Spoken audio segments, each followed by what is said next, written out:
Could be. RTZ does pick up the Shadow Fiend. Let's see. What do you think about the two drafts? Let's just take a look. Take out the fact that NaVi is using a stand-in right now. Who do you think put together the best draft? I think both sides have very similar drafts. They have a similar goal. Both have option lineup. Peaks early, want to group up early to push down towers and have sort of decent late game. I would say Secret's late game is obviously a little better with Dragon Knight and Shadow Fiend, 2 damage DPS cores, and NaVi's side we have only a Weaver, but we can't really look down on the Dazzle late game. Dazzle late game is also very strong. But early game I would say both sides, it would be who does better in like team fights, because both sides have potential to win team fights early on, and it will be the first few fights that decide the momentum and pace of the game. Alright, let's do some quick introductions. For the Dire side, Team Secret, RTZ is going to head out right away on the Shadow Fiend down into the off lane. We're going to have Puppey playing the Chen, S4 playing that Dragon Knight, Kuroki playing the Rubik, which is going to be a lot of fun to watch, I think, and Zai playing that Tusk. And on the Radiant side, we have NaVi, we have Soneko playing the Dazzle, Hovos on his Weaver, Dandy on the puck, and on the offlane we have the stand-in LT from Energy Pacemaker on the Undying, and lastly we have Funnick on the Jakiro. He just plays a ward to block off the camp here, so Secret won't be able. It's important to have this ward though against a Chen. You don't want a Chen to run over nearby the lane and have a good creep and pressure the lane, so this is a really good ward against the Chen. It does look like Zai's pinging it out, saying, hey, they warded here, so they'll at least be working on getting around that. RTZ goes to the high ground, finds himself a Vos, and he's going to have to back away. Takes a nice shot from that Weaver right out of the gate, so he's a little bit low. Going to have to start eating through that regen, but they do get the bounty rune. They also got the top. Interesting lanes. They're going to lane Rubik plus Shadow Fiend on the off lane. Chen will probably be freestyle, do whatever he deems necessary to help top or bottom. So Tusk is on the safe lane, starting out with Boots, and he will be up against a Jakiro 1v1. Alright, we got a little bit of a slideshow. We'll keep an eye on it for the next minute or two and see if we can have it go away before we go ahead and get that fixed. It's happened at the beginning of every game. Really frustrating. Alright, so Havos lines up with Soneko as they get ready to harass Kuroki and RTZ. Going to be a pretty good fight down here in this lane, already putting some damage on Kuroki. RTZ taking a lot of hits as well. And now the pick up and throw back, and now it's the opposite side. So Neko in some trouble. He's got to fall back. He gets down to 68 HP and did not pick up the heal, so he's got to be pretty careful there as he falls away. And he was lucky the Shadow Fiend didn't take race at level 1. Otherwise that was first blood because he took poison. They did a lot of harass damage on the Shadow Fiend and the Rubik though. That's like the good thing about that.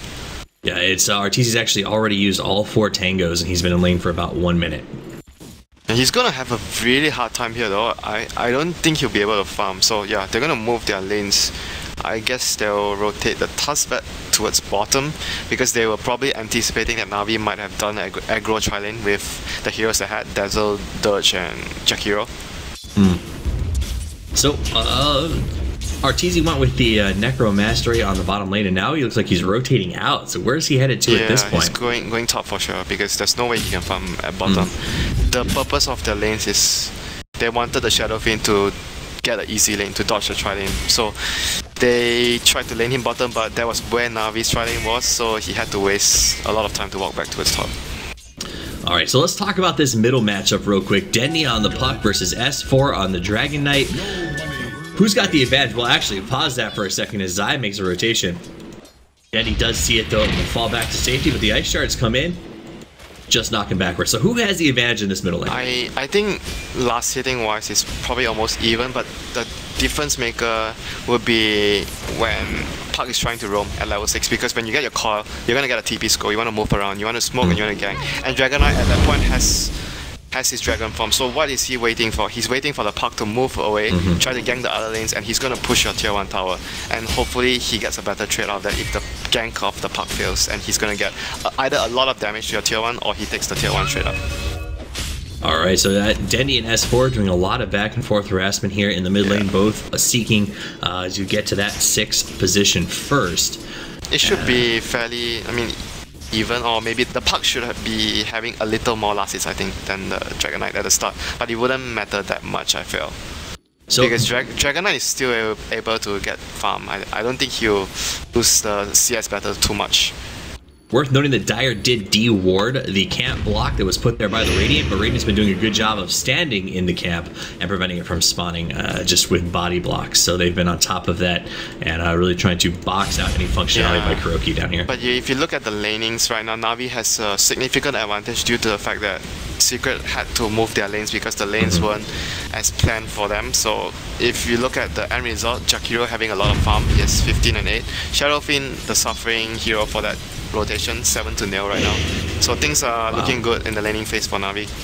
NaVi definitely need to get off to a good start, and so far it seems like he's doing it. It's gonna help them out. Chen's coming in. It looks like they're going after LT as he tries to run for the secret side shot. Rotates her out, puts up the tombstone, picked up, thrown down. LT taking some damage, and he is going to get away. Nice play by Funnick to buy a little bit of space. He had stick charges, and he got a 2-man decay off, which gave him a lot of HP. So he's fine for now.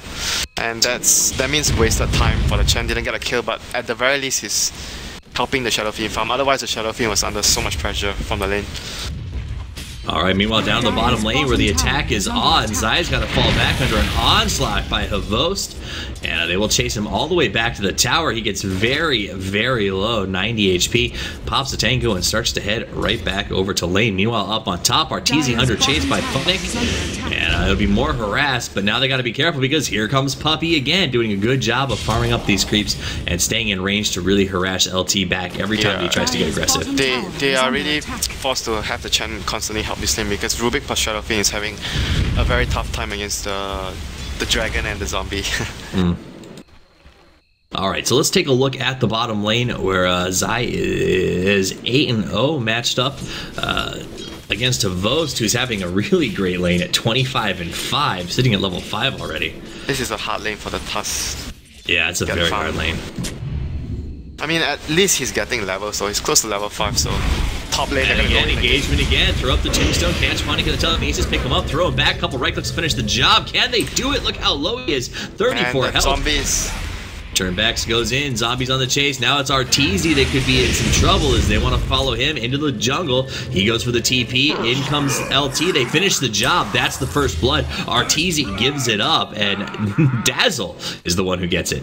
Yeah, that was a really good rotation from Sonico. Even though he didn't have the grave, but he was there just to make sure everything was fine and even got a kill on the Shadowfiend. That was a really good rotation from Sonico. It's not over yet though, because here comes S4 with the Haste Rune from behind, catches LT, puts up the stun, right clip, Breath of Fire, and again a decay, but is it going to be enough? Nope, it is not. And down he goes to the poison. Rotation by Funnick. Will he get there in time? He won't. That Haste Rune is just too strong. S4 living the Haste Dream, baby. Yeah, what's new, Toffees? What's new? S4 with another Haste Rune. What's new?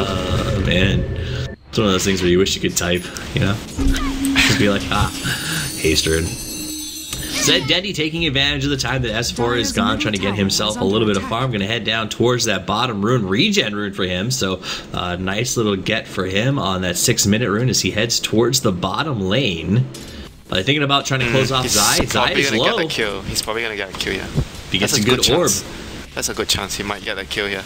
Because Zai is trying to get his level 6 here. He's trying to get the last few experience for level 6. Shard comes out, there's the orb. Easy peasy. Uses the dream coil, but guarantees the kill. Yeah, I mean, it's hard to blame Zai though because he was really close to level 6 there. He wanted to take the final few CS experience so he can actually go back and heal and TP back out with his ultimate so he can help his team. Yeah, so he does get picked off. Unfortunate for him. Meanwhile, Arteezy's got a beautiful stack going on here in the jungle. He is trying to get himself back on track with the farm as he had a rough start comparative to where we've seen him in his last game tonight. He had a really, really rough time being forced to move around and middle lane. Here we go. Oh, here's the engagement. They want to go. Dendy in some trouble. Does the orb phase shift, jumps away, but S4 saw it coming from a mile away. And now he turns, wants to go on Zneko, who has to run. Gets caught with the stun. The right clicks are there. The poison. Oh, my goodness. Breathe fire, and that's the death of 2. And an easy tower push for Secret. Not too shabby. They got a solo kill? Did they? What? Oh my goodness. On Hogwarts? Wow, well played, Zai. I didn't see what happened. I missed it completely. I was watching the middle push. I didn't think Zai had it in him to take out a Weaver solo, but sure did. Meanwhile, Funnick turns back around, wants to go for some harass. The TPs come in. Tower in deny range. Creeps putting work in, but Funnick will go ahead and get the deny. So the tower goes down. They don't get the gold for it, but Secret already applying a lot of pressure to NaVi. Suddenly, everything changed with the Dragon Form from the Dragon Knight. Took a tower, got a couple of kills, and things now going back to Secret's favor. They're gonna catch Soneko here. Ice Shot's gonna block him off. Soneko is in some trouble. Oh, gets torched by S4, and they'll just go ahead and clean up the tombstone. Little decay, but not gonna hurt anybody as they get rid of the zombies and continue with the aggression. Secret 5-2 after a good start by NaVi. Look at that spin. Secret now in control of the gold by about 2,000. That's a 3,500 gold swing in about a minute's time. XP on their side as well. And I will pull up that net worth. Look at the stack. Dragon Knight #1. And the rest of the people. He's going to get a really quick Shadow Blade this game. He's going to get a very quick. He has already enough for one piece of the equipment. So, Tombstone giving away free down there on the bottom. And what is... So the tower is down. S4 looking at getting that Shadow Blade up and quick. Where do they rotate? Does Secret just start pushing towers after this? They're probably going to stop and get at least level 6 on the Chen first before they move again. So, because Chen was helping his team a lot, he was moving around, so he is not... Usually you see a Chen like maybe level 7 at this point of the time, but because Puppy was sacrificing his farm and experience just to make sure that the lanes... That's how Puppy plays his Chen all the time. He prioritizes helping his team more than his own, you know, economical status. Xylos, Hobo's gonna go for the dive, pops the Saguchi, comes in, there's the roll, wants to go, Walrus Punch, tries to get the exchange, nice. He gets the TP away, Soneko does survive, but they lose the Weaver. He gets another kill and he has his Claymore plus 700 gold, so the Shadow Blade will come in, I'd say next 3 minutes, 2 to 3 minutes, so it's gonna be a very, very early Shadow Blade. It's hard to deal with, forcing the supports to get sentries here and there. I mean, this is gonna be a very influential Dragon Knight for the next after the next few minutes.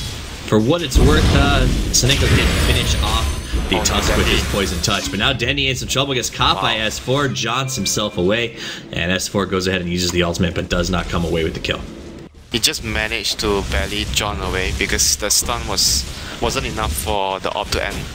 So he can't jaunt, so it's a little bit of misfortune for S4 because Dandy was playing so aggressive and he wanted to punish, so he wasted his Dragon Form, not gonna get a kill, he's not gonna be able to push any towers soon. And top lane. Here we go, looks like a possible engagement. Zai's gonna lead the charge. Nice ice path, but it's not gonna matter because the snowball comes out. They get one, Puck already down. Zai has to get out of the macro fire, but he's gonna back away. Funnick thinking about chasing Kuroki very low as well. Liquid Fire doing some work. Ice path, and Zai may pay the price. He will go down, and Funnick somehow survives. Down comes the Tombstone. They finish off the Rubik. Arteezy in some trouble as LT wants to make the chase, but he'll back away, can't engage into that. Already threw down, but here comes S4. Sees LT, wants to take him down, gets up the stun, gets out the right click. He's lost his ultimate, but it's not going to matter. Down he goes, and it's a 4 for the price of 2, and another easy push for Secret. Easy Shadow Blade. 11 minutes. Oh, good lord. 11-minute Shadow Blade gold lead at 4,000 now for Team Secret, and looks like they will not push that top lane. They're just going to rotate away, not take any risks. Down on the bottom, Kuroki getting some gold here, getting some levels, getting caught back up, and he just hit level 6, so that's going to be great for them. He's going to get a free Shukuchi soon. He's going to wait here until he sees the Weaver. Yeah, wait for the Weaver to show up. Oops, they have other plans. That didn't work out. There they come in from the side. Make their move on him. He's slowed, he's body blocked, he's locked in place. He's going to go down. Yeah, Hobos knows what Kuroki was trying to do there. He knew he just popped level 6 and he wanted to get Shukuchi.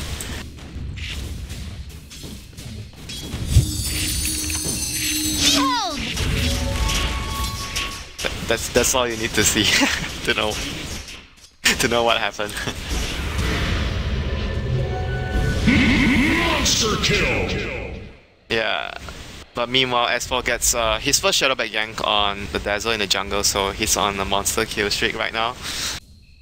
And they're gonna proceed to push another tier 1 at bottom, I think. Not sure what they're gonna do now with that pickoff. Alright, so back, so while we were gone, you said S4 got another kill with that Shadow Blade?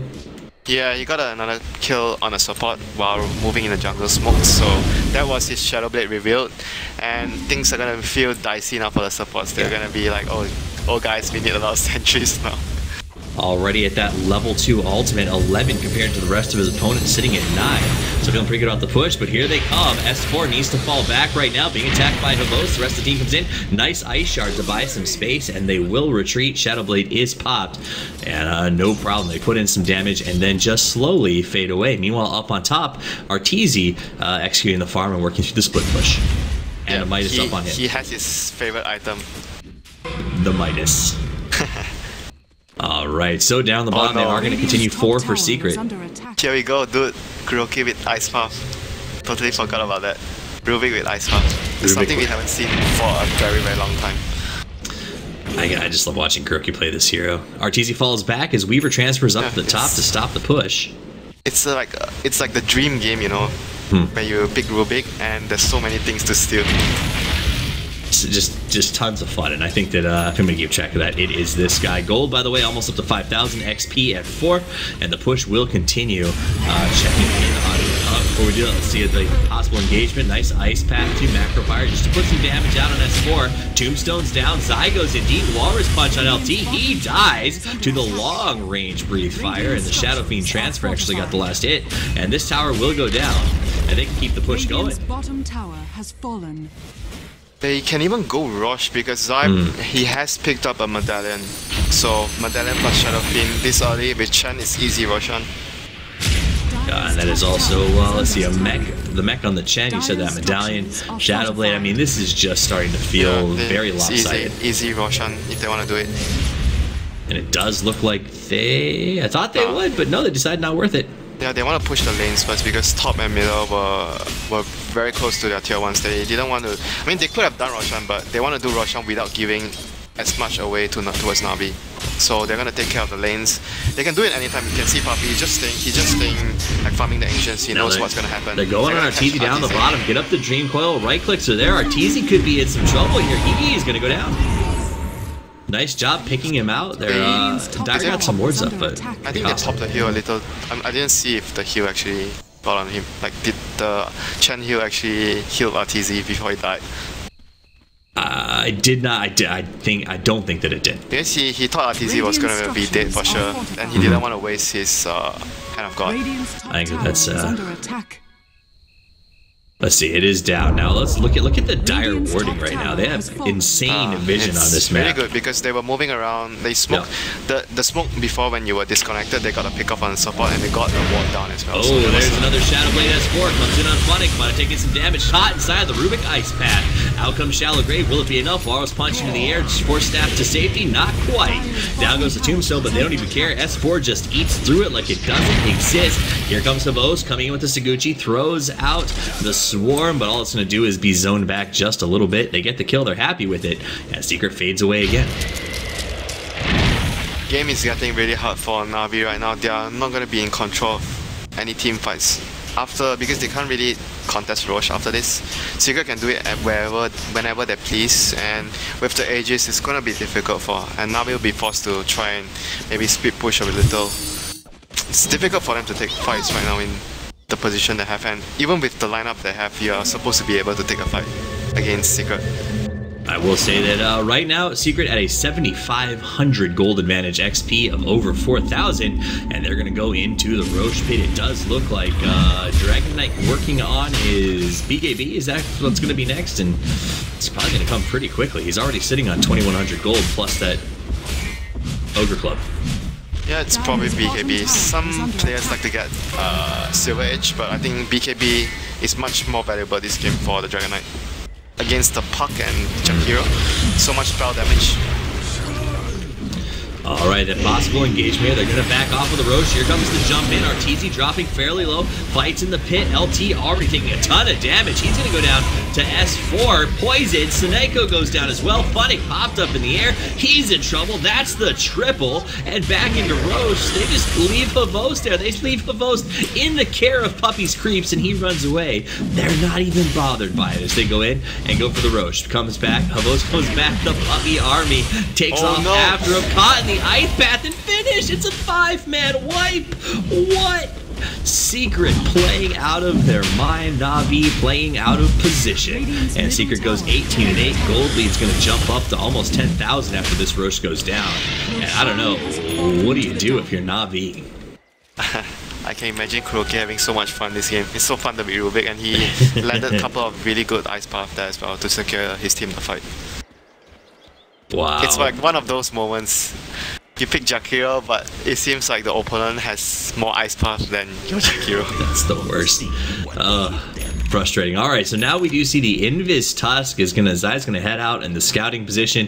Kuroki not even giving him that big of a lead, just staying nice and close. S4 gonna go into lane, and here they come. Ice path down, finds LT, Walrus punch to the face. The counter ice path, but will it matter? Up comes the shallow grave, and now Zai may pay the price for overconfidence. He goes down. Dendy on the jaunt wants to make the chase. They're going after Kuroki. Do they have a stun? They do. Dream Coil used. Kuroki will get caught with the ice path. He gets the triple, but Funnick gets the wraparound. And they do lose two heroes. Just a little cocky. Because they were just confident. It's a lot of gold though. It's a lot of gold to give away. Yeah, I mean it happens. You know, everyone makes mistakes, so they were just too cocky there. They tried to kill. They saw Undying and they thought they could burst the Undying with Solar Crest plus Walrus Punch. Now, for those of you who did join us late, we did see a big influx of viewers. You may not know, if you're here to watch NaVi, you'll notice Artstyle not on the roster right now.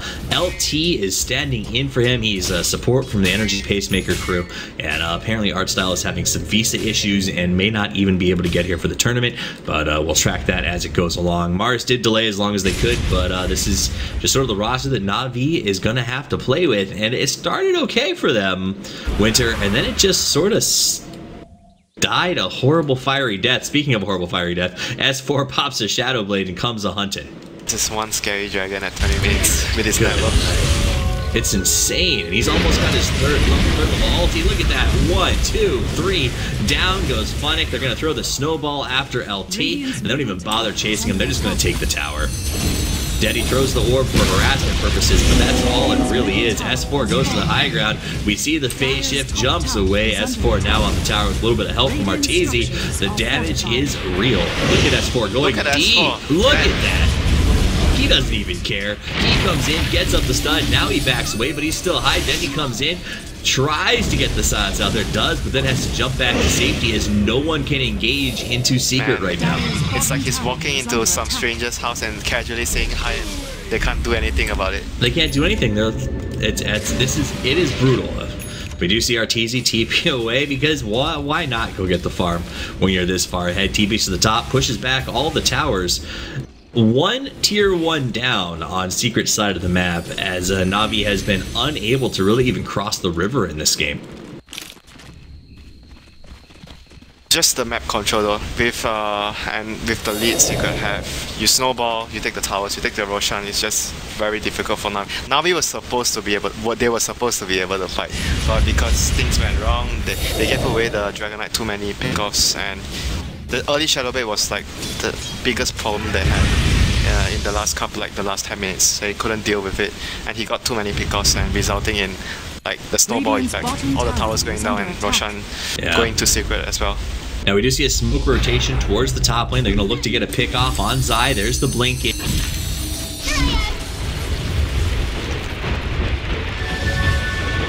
God goes into the snowball to die. Radiant's bottom tower is under attack. Dire's top tower is under attack. Dazzle has fight.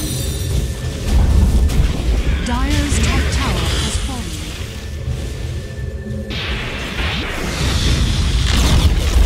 Radiant's bottom tower has fallen. Only them to go to the high ground, working into the tower.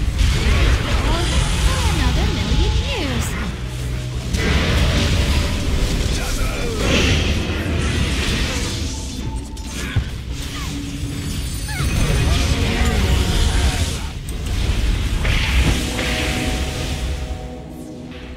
Back in the sides, it's just not worth it. What's the damage?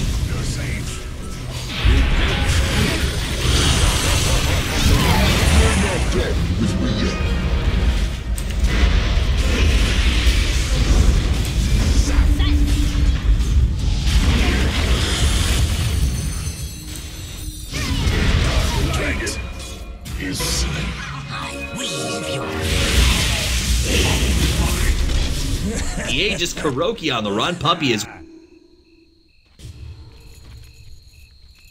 They used one buyback from the park, right? Yeah, do you see how he died? He S4 had the Dragon Tail clicked on him before he was jumping in. That's why when he jumped in, he got instant Dragon Tail.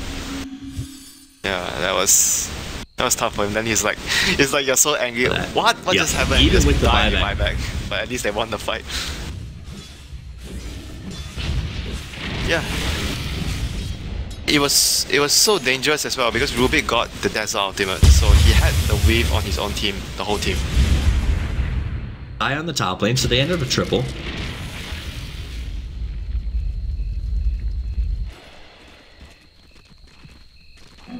Regeneration. 13,000. It is now.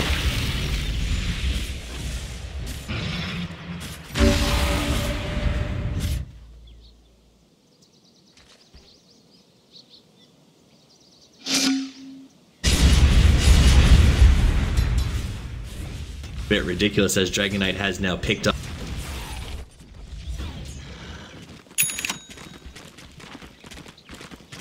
They need to be careful already. Like the last fight, they were just it was just like mainly the buyback, but like you mentioned, giving away kills like this is still really giving NaVi a lot of gold, and they're gonna find another Shadow Blade pick off here on the Undying. Here comes the look, wrapping around. S4 is gonna find LT.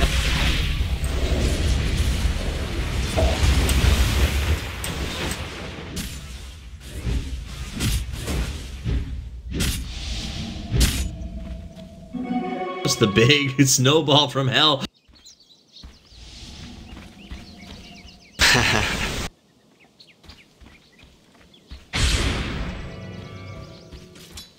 Yeah, but he's like, if you are, let's say if you are Secret, you're the Dragon Knight running in, or you're the Tusk trying to snowball, the Undying will be the first target you want to kill because you don't want him to drop the Tombstone before the fight starts. So you want to kill him first.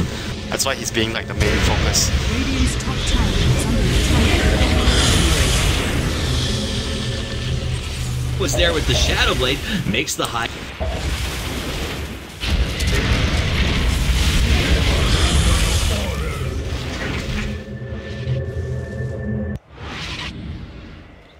A Dazzle, nice triple ice path, but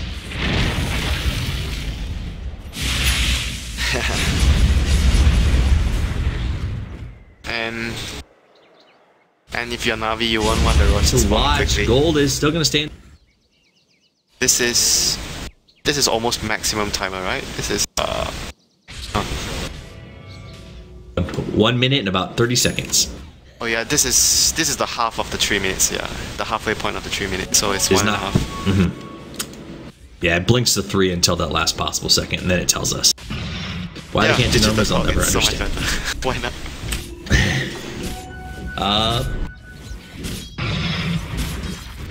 Nothing comes to mind. 11,000 gold in Secret.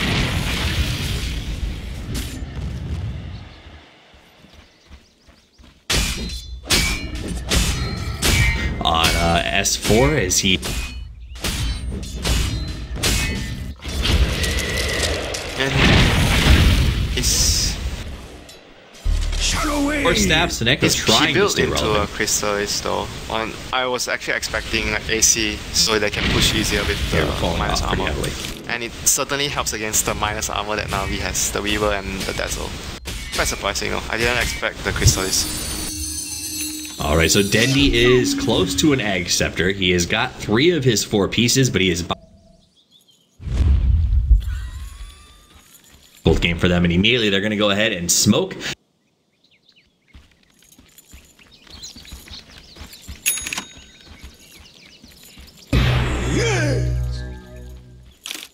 Trying to maybe a little. I think they can steal the Roshan. They have Medallion. Okay, that's what they're gonna do. Go in and steal the Roche. Nice play.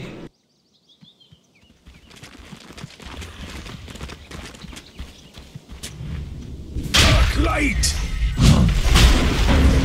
This is gonna be interesting. They will now rotate towards that.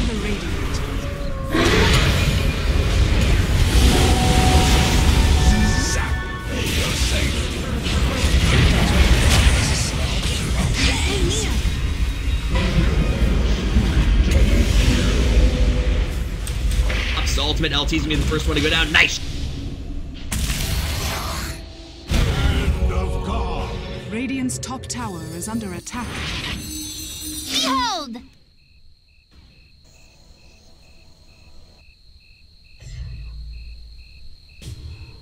Gonna have to TP to safety. Meanwhile, up here we got.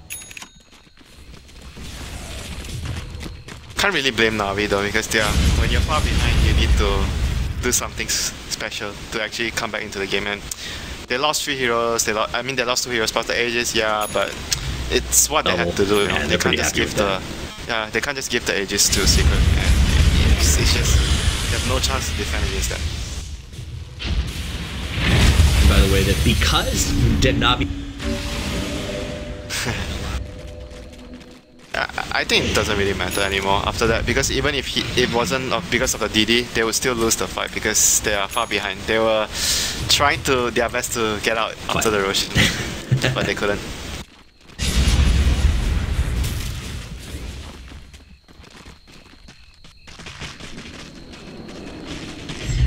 Hyperstone now up on the Shadow.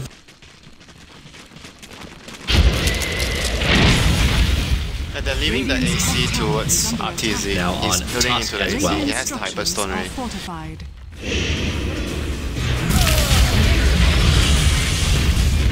Yeah, they look like they might want to engage here, going after RTZ. Puts up a liquid fire. Radiant's top tower has been denied.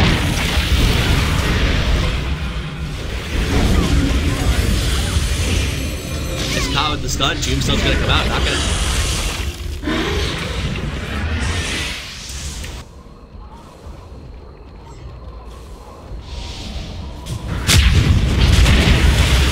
And Army on the back. Now the time. Radiant's top tower is under attack.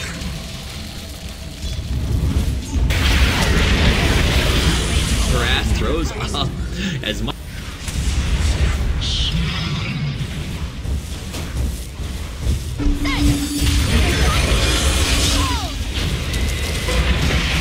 Radiant's top barracks are under attack. The side and the GG comes out.